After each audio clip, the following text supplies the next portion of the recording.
bienvenue dans cette nouvelle vidéo. Aujourd'hui, on va parler de livres et plus particulièrement de mon retour de lecture de l'hiver et de ma pile à lire du printemps. Puisque ça y est, on est début mars, donc je décidais que le printemps était bientôt de retour, même si là il fait méga gris, mais c'est pas grave. Donc là, je vous avoue que au printemps, le type de lecture que j'aimerais beaucoup lire, c'est plutôt des lectures réalistes, mais où ça sent bon, l'amour, toutes les choses comme ça. Vous n'êtes pas étonnés, c'est globalement le type de livre que je lis d'habitude. Mais donc là, je vous ai fait une petite sélection de livres que j'aimerais beaucoup lire pendant ce printemps. Et si je n'ai pas le temps, évidemment cet été, puisque cet été, c'est un peu le même style de livre que j'aime bien lire. Même si dans ma pile à lire, j'ai beaucoup de livres qui sont autour de la magie, de tout ce qui est un peu obscur, des romances interdites, les choses comme ça. Je préfère me les garder pour tout ce qui sera automne, par exemple, même si ça fera un petit moment qu'ils seront sortis, puisqu'en fait, c'est tout simplement le type de livre que j'aime lire en automne. Bien sûr, s'il faut, je vais avoir une envie particulière et donc je vais lire ça au printemps. Mais ça, vous le verrez sur la prochaine vidéo, retour de lecture. Donc là, on va commencer d'abord sur mon retour de lecture de ce que j'ai lu cet hiver. Donc le dernier point que je vous ai fait, je me rappelle plus trop quand c'était, il me semble que c'était la palle de Noël. Donc pour vous dire ce que j'aimerais lire pour Noël, etc. Donc là, je vais vous faire un retour de ce que j'ai lu pendant la période de Noël et donc jusqu'en janvier-février. On va commencer par le livre Twisted Love. Alors ce livre, je l'ai lu à Noël par une de mes amies et je l'ai bien aimé. Ça n'a pas été un coup de cœur parce que j'ai trouvé que c'était peut-être un peu long au début. Je lirai quand même la suite parce que je suis intriguée et je veux voir si les romans se suivent ou pas. J'ai beaucoup aimé les personnages au final, mais ça n'a pas été un coup de cœur. Voilà, donc c'est une jeune fille qui fait ses études dans la même ville que son frère, et sauf que son frère décide de partir pendant un an, il me semble, en Amérique latine, quelque chose comme ça. Et donc il désigne un de ses amis pour veiller sur sa sœur. Donc cet ami-là, en qui sa sœur n'a pas du tout confiance, va déménager à côté. On suit la vie de la fille, on suit la vie de ce jeune homme et on voit que leur comportement change à force d'être ensemble. Donc franchement ça c'était bien, mais ça n'a pas été mon gros coup de cœur, voilà.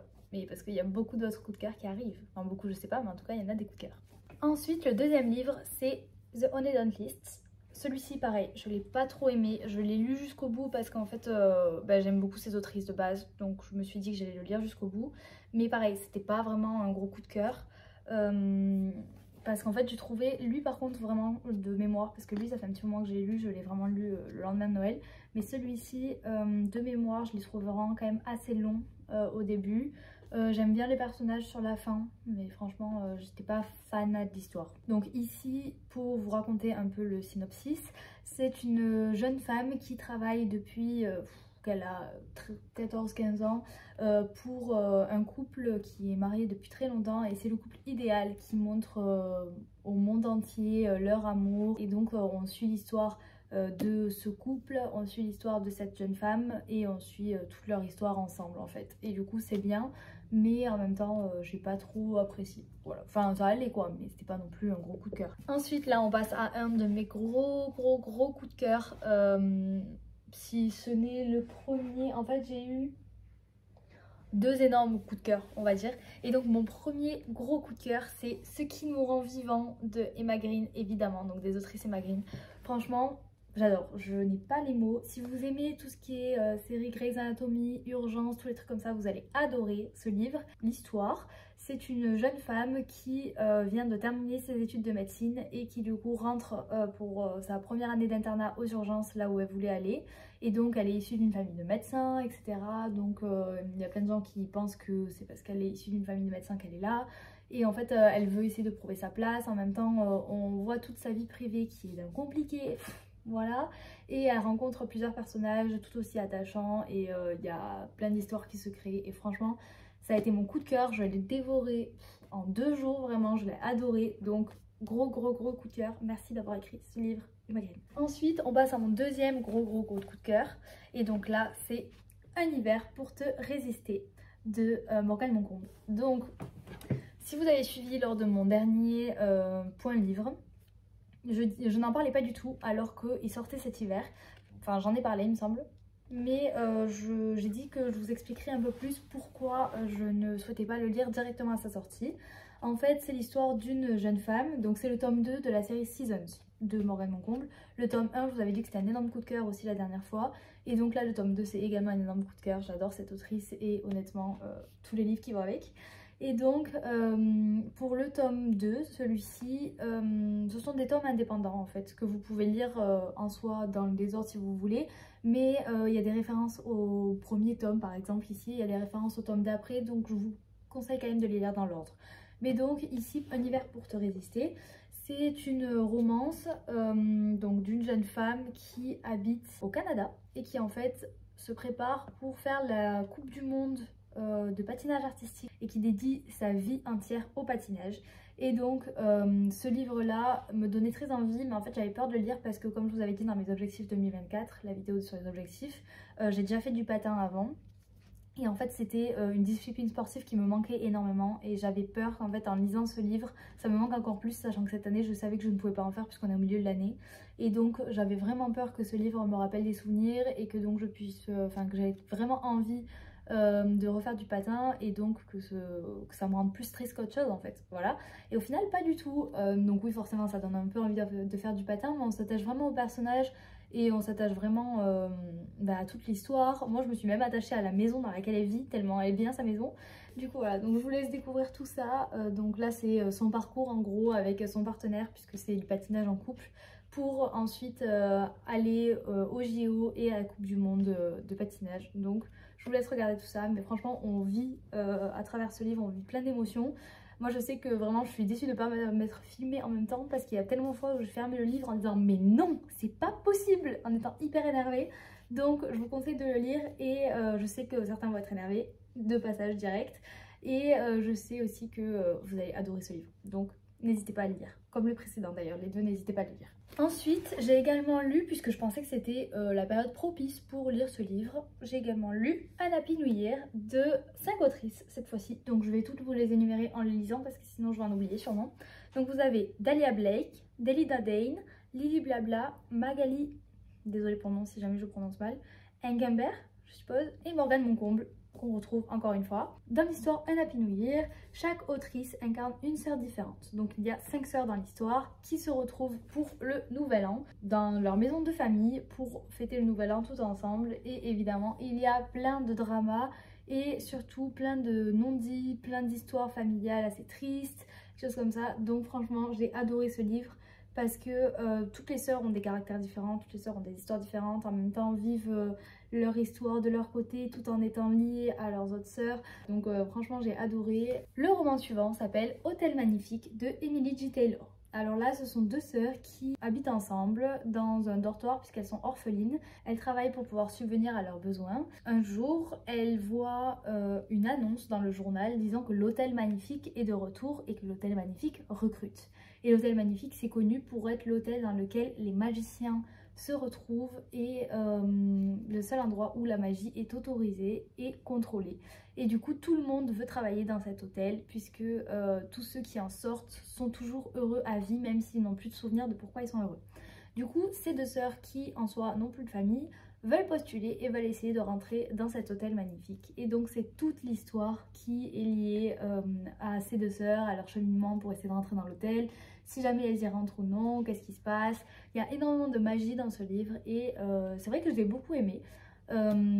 Franchement à partir du milieu, je l'ai pas lâché, j'ai tout lu d'une traite quasiment parce qu'en fait ça va très très vite, il se passe plein de choses et j'ai envie de tout savoir, donc voilà. Maintenant passons à deux BD que j'ai lus et qui vont ensemble, donc je vais vous les montrer. C'est le tome 1 et 2 de Lou Sonata. Donc là j'ai beaucoup aimé, je les ai lus à Noël par ma grand-mère et j'ai adoré ces lectures puisque ça m'a replongé dans mon enfance, puisque quand j'étais plus jeune mes BD préférés c'était le BD Lou. Et donc ça m'a permis de retrouver ce personnage là mais qui avait grandi cette fois-ci, qui était à l'université et qui avait des questions existentielles autant que les nôtres. Du coup ça fait plaisir. Et donc on suit toute sa vie en fait à l'université, c'est son été, comment ça se passe, ses cours, voilà, tout son cheminement en fait personnel. Et donc j'ai vraiment beaucoup aimé, donc je vous les recommande.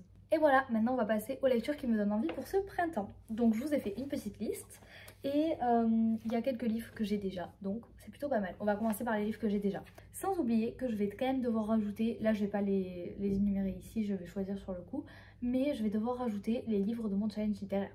Donc Je vais voir lequel je rajoute, mais déjà je suis sûre de rajouter Aristote et Dante et ensuite on verra. Le premier livre que j'ai dans ma pile à lire pour ce printemps, c'est Et ils meurent tous les deux à la fin. Donc comme vous le savez, je l'avais déjà dans ma pile à lire avant et je ne l'ai pas lu, mais donc là je sais que je vais adorer ce livre et il faut vraiment que je le lise. Pour ceux qui n'avaient pas vu le dernier point lecture ou l'avant-dernier, je ne sais plus, je vais vous parler du résumé. Donc là, ce sont deux personnes qui en fait reçoivent un message d'une application qui leur dit qu'ils vont mourir, sachant que c'est une application qui est très répandue dans leur monde et donc 24 heures avant leur mort, un message est envoyé, donc je crois que c'est tous les matins ou tous les soirs, je sais plus, un message est envoyé aux personnes qui vont décéder dans les 24 heures, sans leur dire ni pourquoi, ni quand, ni où, voilà, pour leur dire en gros qu'ils vont décéder. Et donc ils se font des amis de dernière minute, puisque toutes ces personnes là qui vont décéder le même jour reçoivent le même message, et donc du coup en fait des amitiés se créent ou non. Et donc là on va suivre une amitié de deux personnes qui reçoivent ce message, d'après ce que j'ai compris, et du coup qui vont vivre leur dernière 24 heures ensemble. Donc voilà, donc ce livre a l'air vraiment très bien, mais je sais que mes amis ont beaucoup pleuré, et donc c'est pour ça que je repousse un peu le moment, mais il va falloir le lire à un moment donné, parce qu'il a l'air vraiment génial. En deuxième roman, j'ai également un livre qui fait pleurer, donc je vous avais dit que je voulais de la légèreté, et au final je vous montre que des livres qui font pleurer, mais celui-ci a vraiment l'air extraordinaire aussi, et surtout parce qu'il parle d'une thématique qui me touche particulièrement, c'est La vie en vrai de Emma Green. Donc là ça parle de harcèlement, en fait c'est une jeune femme qui s'appelle Louve, qui se fait harceler dans sa vie par les Royals, donc ce sont des élèves populaires. Elle se fait harceler par ses élèves et donc elle va essayer de sortir de ces cercles de harcèlement avec sa famille, et elle rencontre d'autres personnes, voilà. Et elle va vivre, d'après ce que je comprends, un peu une histoire d'amour. Donc voilà, mais c'est surtout le thème du harcèlement qui fait que j'ai envie de le lire, mais en même temps qui fait que je repousse. Ensuite, le dernier livre que j'ai en physique ici pour cette pile à lire, ensuite les autres je devrais aller les acheter, c'est Love on the Brain de Ali Hazelwood. Donc là, comme vous voyez, j'ai l'édition collector. Je vais vous enlever, hop, ceci. L'édition collector, voilà, j'adore parce qu'il y a des petits trucs scientifiques et tout. Et ça, j'adore. Et donc, j'avais déjà lu Love Hypothesis de Ali Hazelwood et j'avais adoré. Je vous avais dit que c'était un de mes coups de cœur, etc. Et donc, à Noël, j'ai reçu les 2 tomes sous format collector. Donc, pour The Love Hypothesis, la couverture est bleue de mémoire et ici, c'est rose. Donc, en fait, il se complète. Et donc, pour celui-ci, c'est également une histoire d'amour. Je vous avoue que j'ai pas spécialement lu le résumé. Juste, je me suis dit, c'est une histoire d'amour comme The Love Hypothesis. J'ai adoré Ali Hazelwood quand elle a écrit, j'ai adoré sa plume, etc. Donc, je vais adorer celui-ci. Ça parle de science, j'adore les sciences.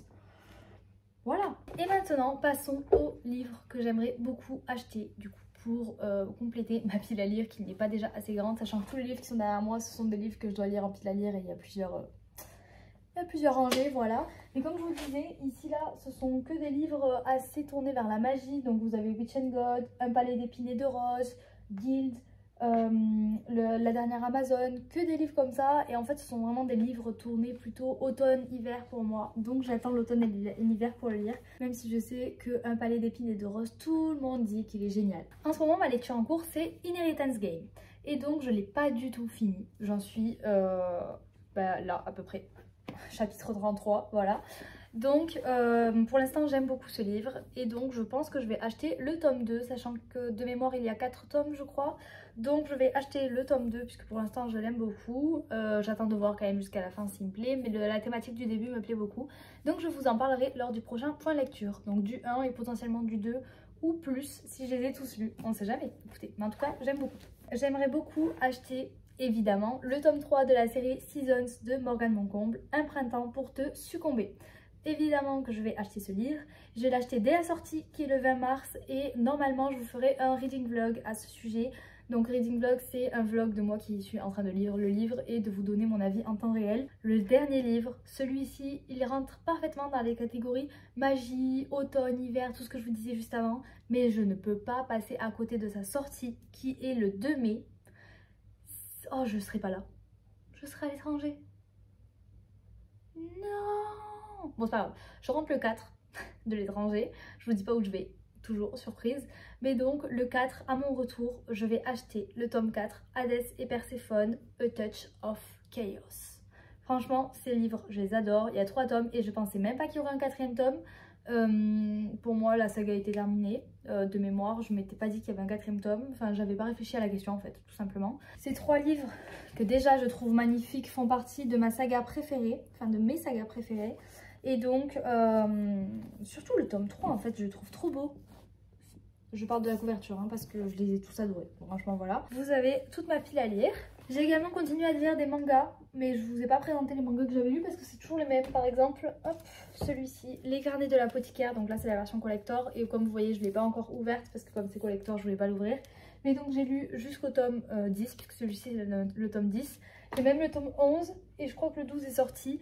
Donc il faut que je continue. Mais Les Carnets de l'apothicaire, toujours pareil, j'adore toujours autant. Donc si vous voulez lire des mangas, allez lire ça. C'est très adulte mais franchement j'adore. Donc voilà. Ensuite, je lis également Spy Family, toujours. Mais je me suis un peu arrêtée là en ce moment. Mais j'ai toujours Spy Family. Dans une prochaine vidéo, si vous voulez, je pourrais vous faire le tour de ma bibliothèque de mangas. Puisque j'adore les mangas qui y sont à l'intérieur. Et donc, je vous les recommande tous fois 1000. Que ce soit en manga ou en animé. Parce que j'ai vu également que sur certains sites d'animé, il y avait également les adaptations en animé de ces mangas. Du coup, voilà. Donc, n'hésitez pas si ça vous intéresse et si vous aimez lire des mangas. En tout cas, là, je vous ai vraiment fait BD et romans, même si en BD j'en lis pas énormément, mais BD et romans et je peux vous faire manga la prochaine fois si vous souhaitez. N'hésitez pas à me dire ce que vous aimez niveau lecture, ça m'intéresse. Surtout si vous avez lu des livres que j'ai lus ou des livres qui sont dans ma pile à lire, n'hésitez pas à me dire ce que vous en avez pensé, si vous avez aimé ou non, s'il y a des livres que je dois lire en priorité, je vous écouterai. Donc n'hésitez pas. Je vous fais de gros bisous et je vous dis à la semaine prochaine. Bye!